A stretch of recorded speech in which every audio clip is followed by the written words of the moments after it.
오늘은 신명기 2장의 말씀을 살피고자 합니다. 신명기 1장에서 모세가 모압 평야에서 이제 백성들 모아놓고 고별 설교를 하는데, 고별 설교 3편 혹은 4편, 이 4편의 설교가 혹은 3편의 설교가 이것이 바로 신명기다, 이렇게 제가 말씀을 드렸습니다. 모세가 이제 하나님께 부르심을 받고 세상을 떠날 날이 얼마 남지 않았기 때문에 모세에게 안타까움이 있었습니다. 이 백성들이 하나님의 노여움을 일으켜서 잘못되거나 그 땅에 들어가지 못하게 되거나, 혹은 이제 전쟁을 해야 되는데 전쟁을 두려워해서 머뭇거리거나 이러면 안 되는데, 또 이 백성이 하나님의 백성인데 이 백성들이 우상 숭배해서 또 이방신 숭배해서 하나님의 진노를 받으면 안 되는데, 이런 안타까운 마음이 모세에게 있었던 것입니다. 그래서 백성들 다 그 평야지대이거든요. 모압 평야 지대에서 다 백성들을 모아놓고 설교를 한 것입니다. 너희들 이렇게 해야 된다. 율법의 정신은 이런 것이다. 이것을 잘 지켜야 된다. 하나님께서 너희를 축복하실 것이다. 이렇게 이제 설교를 한 것이죠. 근데 그 설교를 시작하는데 신명기 1장에 제일 먼저 모세의 마음에 사무쳤던 사건이 있었는데, 그것이 바로 가데스 바니아에서 하나님을 원망해서, 정말 그 시내산에서부터 가데스 바니아까지의 거리가 한 11일 그런 정도의 거리밖에 안 되거든요. 한 300km 정도 되는 그런 거리이기 때문에 금방 갈 수 있는 거리고, 이제 가나안을 목전에 두고 있는 그런 상황 가운데 가데스 바니아에서 정탐꾼들 보내가지고 정보를 미리 다 수집을 하고, 그러고서는 이제 그 땅에 대해서 잘 세세히 살피고 가서 전쟁하면 되겠다. 이 백성들이 이런 요구를 해왔는데 모세도 거기서 좀 분별을 했어야 되는데, 그 이야기를 좋게 여겨서 받아들여서 정탐꾼 보내가지고 정보를 다 얻고 조사하고 났더니, 이 정탐꾼들이 와가지고 엉뚱한 얘기 했잖아요. 그 땅의 실과는 좋지만은, 그 땅은 좋은 땅이지만 거기에 안악자손이 살고 그들은 전투민족이고 그들이 사용하는 무기는 이렇고 그들의 성읍은 높고 우리는 그들을 감당할 수 없고 전쟁에서 이길 수 없다. 이런 판단이 드니까, 이런 얘기가 백성들의 진영 가운데 다 퍼지게 되니까 백성들이 그날 다 마음이 낙심이 되고 무너져가지고 입을 열어서 하나님을 원망하기 시작을 했죠. 하나님이 여기까지 우리 인도해서 여기를 우리의 무덤이 되게 하실 것인가? 하나님이 여기서 우리를 다 멸절시키려고 하고 우리 자녀들은 다 그들에게 끌려가서 노예가 되고 종이 되고 여기서 이렇게 끝나버리는 것인가? 이렇게 백성들이 하나님을 원망을 하는 사건이 있었죠. 그래서 이것이 하나님의 귀에 들려서 안 되겠다. 너희들은 그러면 안 되겠다. 너희들 내 귀에 들린 대로 되게 해주겠다. 너희들 그 땅에 들어가지 못하게 하겠다. 이렇게 하나님께서 하시고, 너희들 방향을 돌이켜서 진격하지 말고 다시 홍해길로 돌아가라. 이렇게 말씀을 하신 거예요.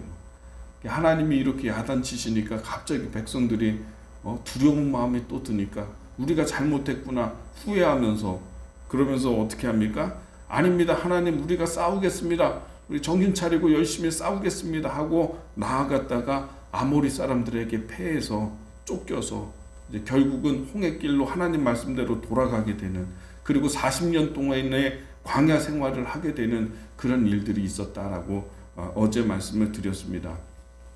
그러니까 하나님이 하라고 하면은 그냥 바로 그냥 하나님 믿고 했으면 됐는데, 여러 가지 인간이 정보를 수집하고 많은 것들을 이렇게 알고 난 다음에 가겠다, 이렇게 얘기를 한 것이거든요. 이게 모세에게 있어서는 정말 이게 사무치는, 가슴에 사무치는 그런 사건이었기 때문에 신명기 1장에서 모세가 그 사건을 이야기를 한 것입니다. 오늘 2장에서는 하나님의 말씀대로 이제 이스라엘 백성들이 홍해로 그냥 들어온 겁니다. 홍해로 돌아와서 거기에서 한동안 거주하다가 이제 하나님의 명령이 있어서 이 모압 지역으로 이제 가나안으로 다시 이제 올라가기 시작을 하는데, 어느 땅을 지나가냐면 에서이의 땅, 에서이의 자손들이 살고 있는 세일산으로 지나가게 하십니다. 근데 하나님께서 이 세일산으로 갈 때 너희들 주의하라. 왜냐하면 그 에서이의 자손들이 자기가 살고 있는 땅을 너희들에게 뺏길까봐. 생각해 보세요. 200만 명 되는 사람이 행진에 가고 있거든요. 그러니까 어느 사람이든지 이거는 두렵고 위협이 되는 것입니다.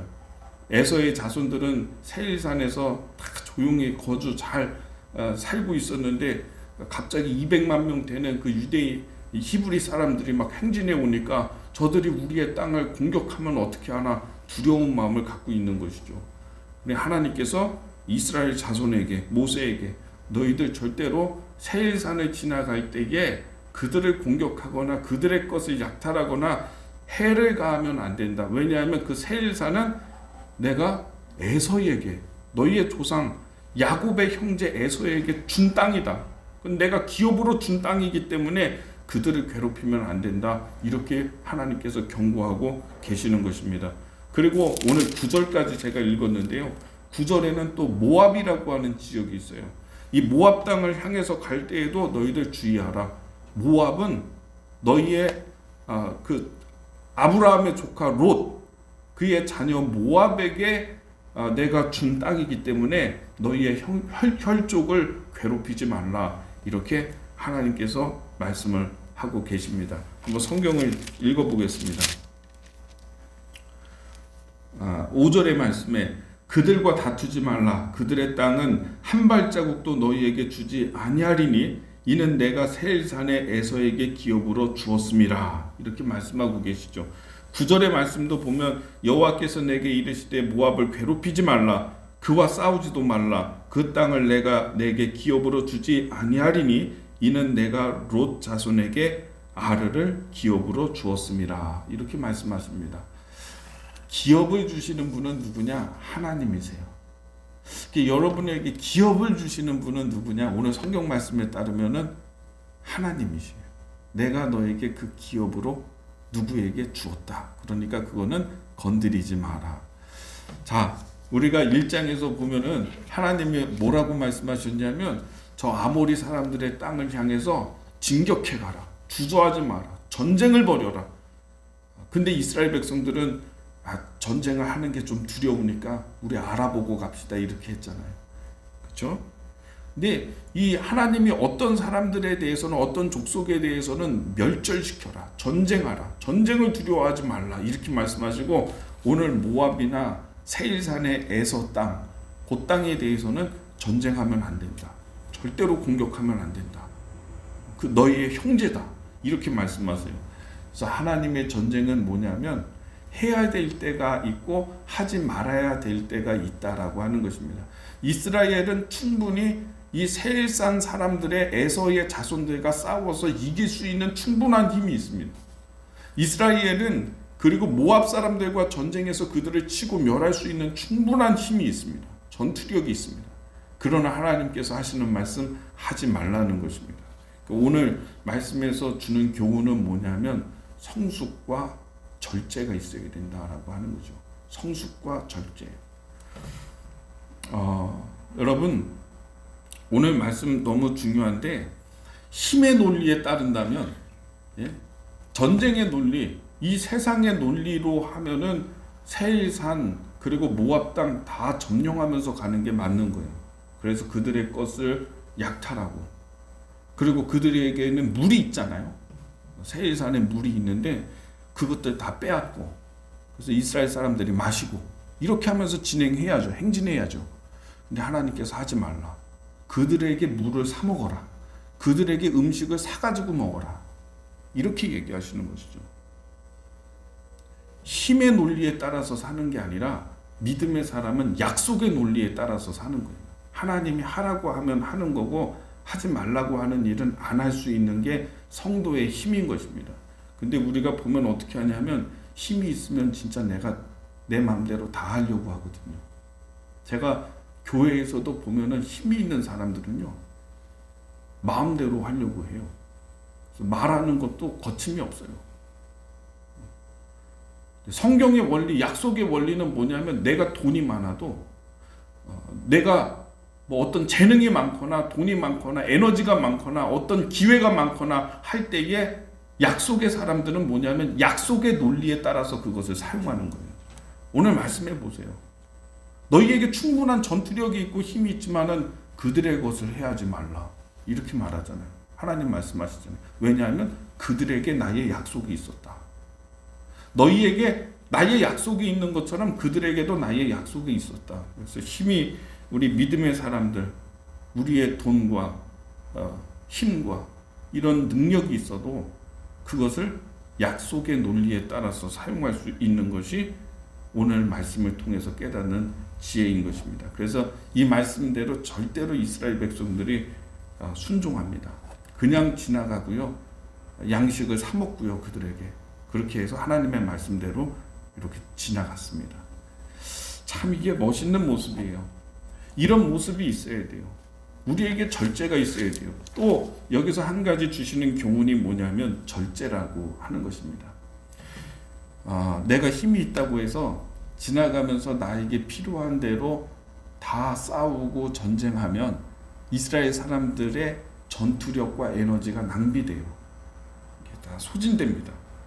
그러니까 이스라엘 백성들은 지금 누구하고 싸워야 되냐면은 가나안 땅에 살고 있는 중앙에 살고 있는 하나님이 멸절하라고 한 7 부족들하고 싸워야 돼요. 아직 저기까지 안 갔어.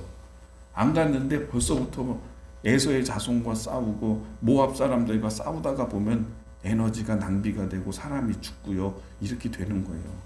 그래서 절제라고 하는 것은 어떤 것이냐면 진짜 해야 되는 일을 위해서 내 힘을 아끼는 것입니다. 계속 갈 수 있는 거예요. 그래야지. 내가 도착해야 되는 곳은 저기야. 근데 지금 여기에서 다 힘 뺏기고 이렇게 하다가 보면 못하는 거예요. 그리스도인들이 이렇게 정말 내가 해야 되는 일을 위해서 하나님 찬양하고 하나님 섬기고 하나님 나라의 일을 위해서 하나님이 나에게 명령하신 것들을 수행하기 위해서 내 주변에 있고 변두리에 있는 이런 일들, 갑자기 생기는 이런 일들에 대해서 에너지를 빼앗기면 안 되는 것입니다. 제가 이제 TV 프로그램을 유튜브로 요즘에 이렇게 가끔가다 이렇게 보게 되는 게 뭐냐면은 그 애완동물 개, 요즘 개 많이 키우잖아요. 강영록인가요? 그분이 이제 개들, 문제 있는 개들 이렇게 조종하고 훈련시키고 하는 그런 프로그램을 간혹 이렇게 보거든요. 근데 보면은 힘센 개들이 하는 게 뭐냐면 산책할 때 이렇게 끌고 다니면은 아무나 뭐 움직이는 게 있으면 막 짖는 거예요. 그리고 개가 한 마리 이렇게 산책하면서 오면요, 조그만 개를 향해서 물고 싶어가지고 막 달려드는 것입니다. 막 물려. 그런 게 이제 문제죠. 그래서 이분이 훈련시키는 게 뭐냐면 너 지금 물고 싶지? 저 개 물고 싶지? 물지 마. 안 돼. 그거 참아. 참으면은 자유롭게 다니면서 산책할 수 있어. 이 훈련을 시키는 거죠. 그래서 또 지나가다가 또 개 한 마리가 또 나오면은 막 또 짖으려고 할 때마다 이렇게 제재하면서 이걸 참으면은 내가 원하는 것들 자유롭게 산책하면서 다닐 수 있어. 요것들을 훈련하더라고요. 제가 보면서 깨닫는 게 그런 거예요.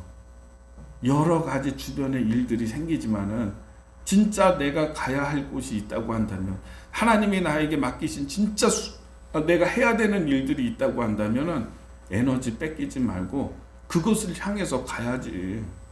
세일산에 이렇게 막 약한 에서의 자손들이 있다고 그들과 싸우고, 모압 땅 지나가다가 보니까 또 욕심나고 그들의 우물이 탐나고 음식이 탐나고 하니까 그들과 또 싸우고 이렇게 하다가 보면은요, 진짜 가나안 사람들과 전쟁할 때에 힘을 빼앗겨서 제대로 전쟁을 못하게 되는 거예요.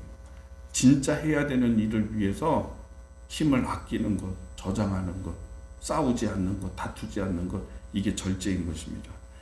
저는 오늘 이 말씀을 통해서 좀 돌아가셔서 한번 쭉 한번 읽어보면서 오늘 나눈 말씀을 다시 한번 깨닫게 되기를 바랍니다.